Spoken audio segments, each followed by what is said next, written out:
Salam, hər vaxtınız xeyir olsun. Kanalıma xoş gəlmisiniz. Coğrafiya test toplusu, miq və sertifikasiya suallara qaldığımız yerdən davam edirik. Sual 21. İki şəhər arasındakı həqiqi məsafə 100 kilometrdir. Aşağıdakı qrafikdə 5 müxtəlif miqyaslı xəritədə müxtəlif məsafələrlə göstərilmişdir. Qrafikə əsasən xəritələrin generalizasiyasının artma-ardıcıllığını müəyyən edin. Deməli, miqyasın kəmiyyəti artdıqca generalizasiya da artacaq. Yəni, generalizasiya nə idi? İxtisar, ümumiləşmə, ixtisar olunan ərazi daha çox olur, generalizasiya çox olduqca. Ona görə biz miqyasın kəmiyyəti hansında ən kiçikdirsə, ilk öncə onu götürəcəyik. Çünki ən kiçik olanda generalizasiya daha az olmuş olacaq. Baxırıq, burada 5 fərqli xəritə göstərilir, fərqli miqyasda. Aralarında miqyasın kəmiyyəti ən kiçik olan 2-dir. Görürsünüzmü? Yəni 2, bu ağ təsvir olunanlar miqyasın kəmiyyətidir. Bu ən kiçik olandır. Yəni burada generalizasiya daha az olmuş olacaq. Artma ardıcıllığı ilə düzün deyir. Ona görə 2-ni birinci yazacaq. Sonra baxırıq, miqyasın kəmiyyəti getdikcə böyüməlidir. 1-i qeyd edəcəyik. 1-dən sonra böyük olan 5-dir. 5-i qeyd edəcəyik. Sonra baxırıq 3. Deməli, miqyasın kəmiyyəti böyüdükcə xəritədəki məsafə kiçilir. Baxırıq 4-ə, ən axırıncı 4-ü yazırıq. Həqiqətən də fikir versəz, miqyasın kəmiyyəti böyüdükcə xəritədəki məsafə kiçilib. Miqyasın kəmiyyəti ən kiçik olanda xəritədəki məsafə böyük idi. Baxın, burada xəritədəki məsafə böyükdür. Miqyasın kəmiyyəti böyüdükcə, baxın, ən böyüyü budur, 4. Artıq xəritədəki məsafə ən kiçikdir. Belə, baxaq, generalizasiyanın artma ardıcılığı deyirdi. 2, 1, 5, 3, 4, doğru cavab 21-də C variantı. Sual 22. Hansı xəritədə Bakı ilə Şamaxı arasındakı məsafə daha uzun görünər?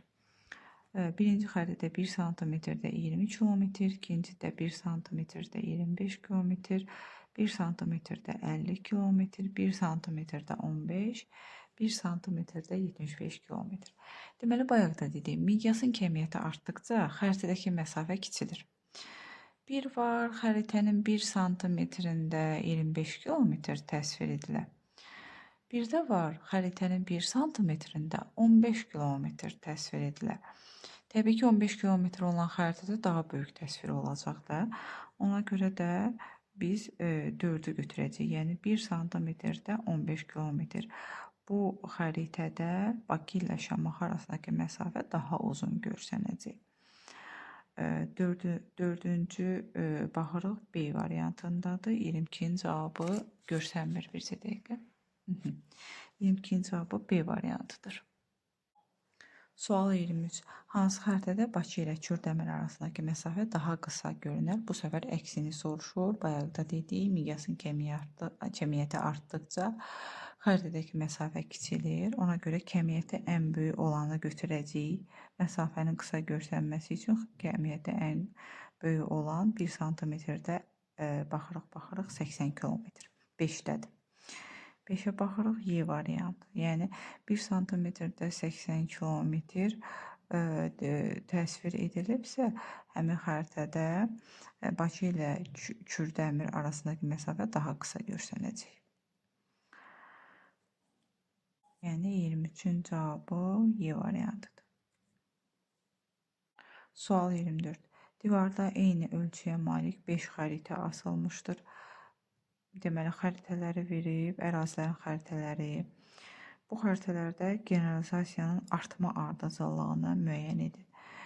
Biz bilirik ki, xəritənin miqyası kiçildikcə generalizasiya da artır. İxtisar olunan ərazi artır. Ona görə kiçik ərazidən böyük əraziyə doğru sıralayacaq. Bunların arasında baxırıq. Azərbaycanın xəritəsi, Qubanın xəritəsi, Avropanın xəritəsi, Rusiyanın xəritəsi, Antarktidanın xəritəsi. Ən kiçik ərazi burada hansıdır? Təbii ki, Qubanın xəritəsidir. Yəni 2-ni ilk öncə yazacağıq. Generalizasiya ən az Qubanın xəritəsində olacaq. Getdikcə artacaq. 2-dən sonra təbii ki, biz Azərbaycanın xəritəsini qeyd etməliyik. Sahə getdikcə artır da ərazini getdikcə böyüdürük.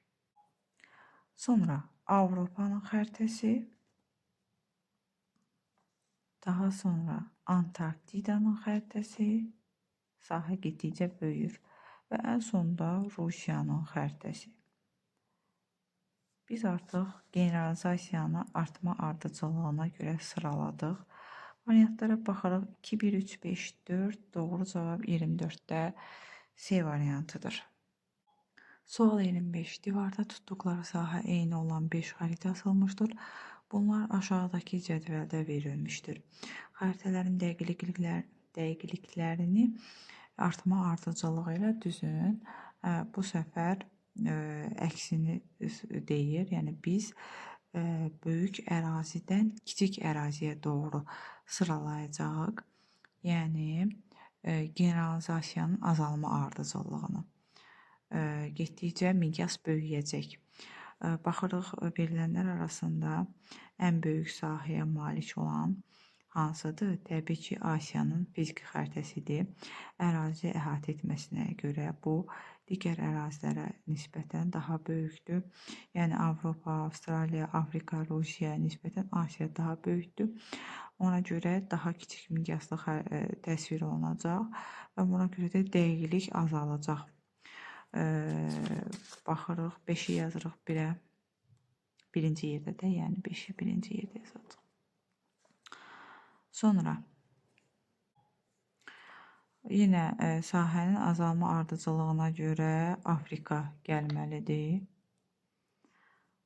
Daha sonra Rusiya, ondan sonra Avropa və ən sonda Avstraliyanın fiziki xəritəsi.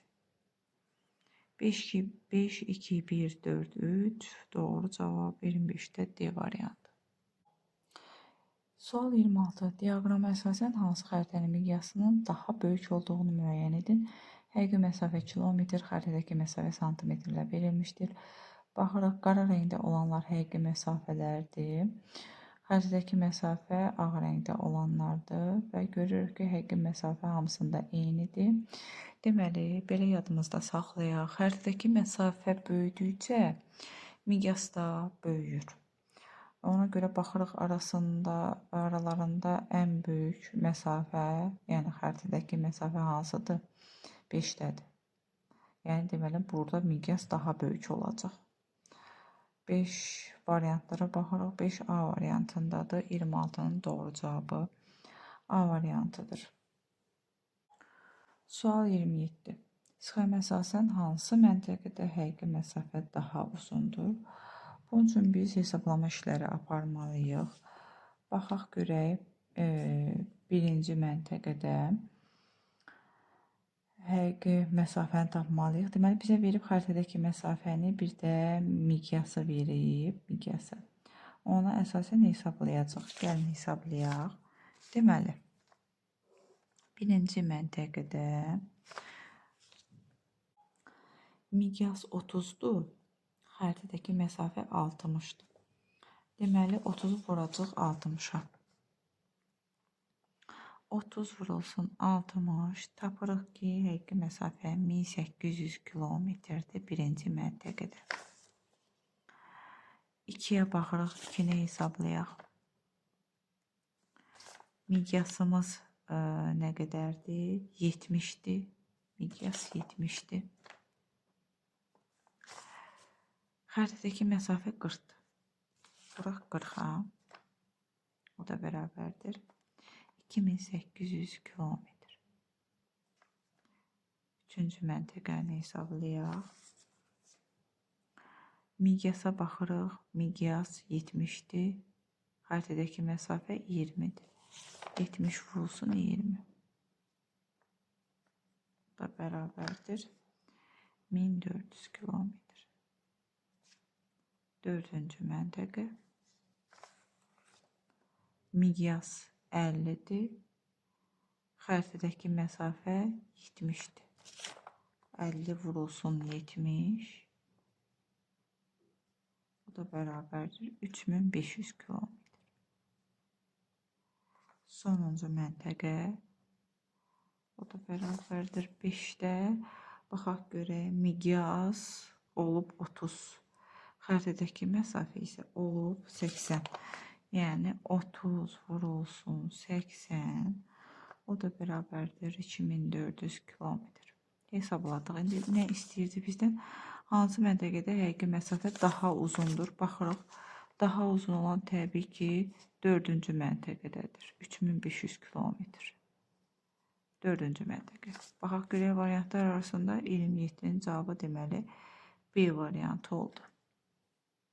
Sual 28. A və B şəhərlər arasındakı məsafə 1/200 min miqyaslı xəritədə 36 sm, B ilə C arasındakı məsafə A ilə B arasındakı məsafədən 1,5 dəfə çoxdur. A ilə C arasındakı həqiqi məsafəni hesablayın. Biz ilk öncə A ilə B arasındakı həqiqi məsafəni tapaq. Gəlin tapaq. Deməli, AB bərabərdir. Miqyasdan 5 sıfır atanda edir 2. Xəritədəki məsafə 36 sm. Biz 2-ni vurarıq 36-ya. Həqiqi məsafəni taparıq ki, 72 kilometrdir. Bizə nə deyir? Deyir ki, A ilə C arasındakı həqiqi məsafəni hesablayın. B ilə C-ni də tapaq. Ondan sonra B ilə C-ni tapsaq, A ilə C-ni də tapmış olacaq. Daha doğrusu A ilə C-ni tapa bilərik.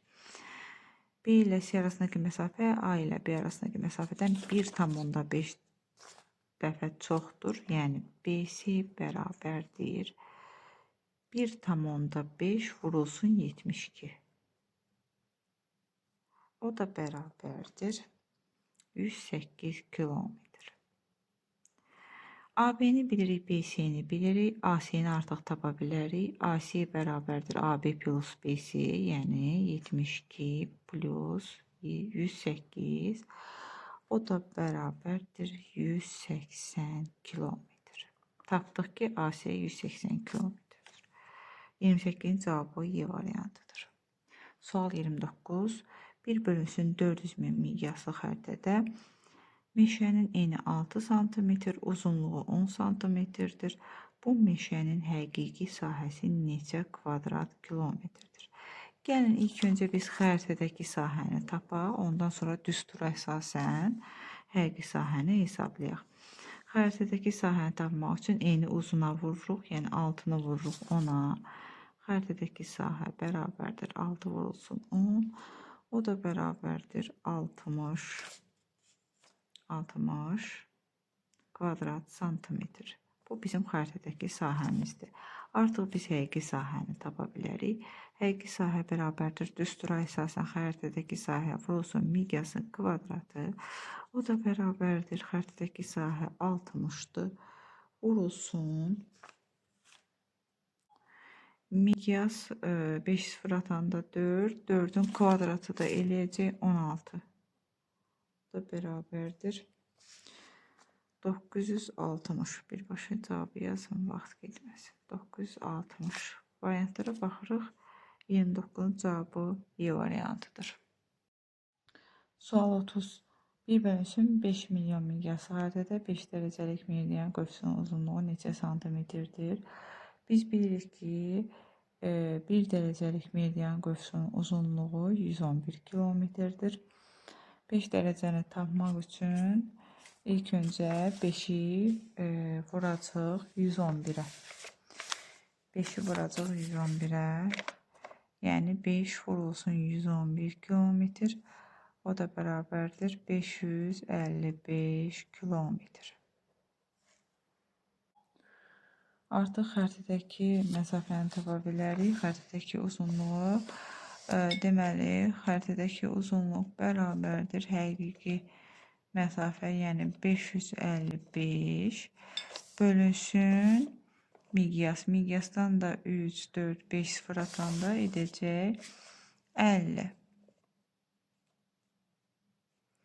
O da bərabərdir 11,1 santimetr. Cavablara baxırıq. 30-un cavabı B variantı. Bu videoluq bu qədər. Gələn test tapşırıqlarında görüşmək üzrə, sağ olun.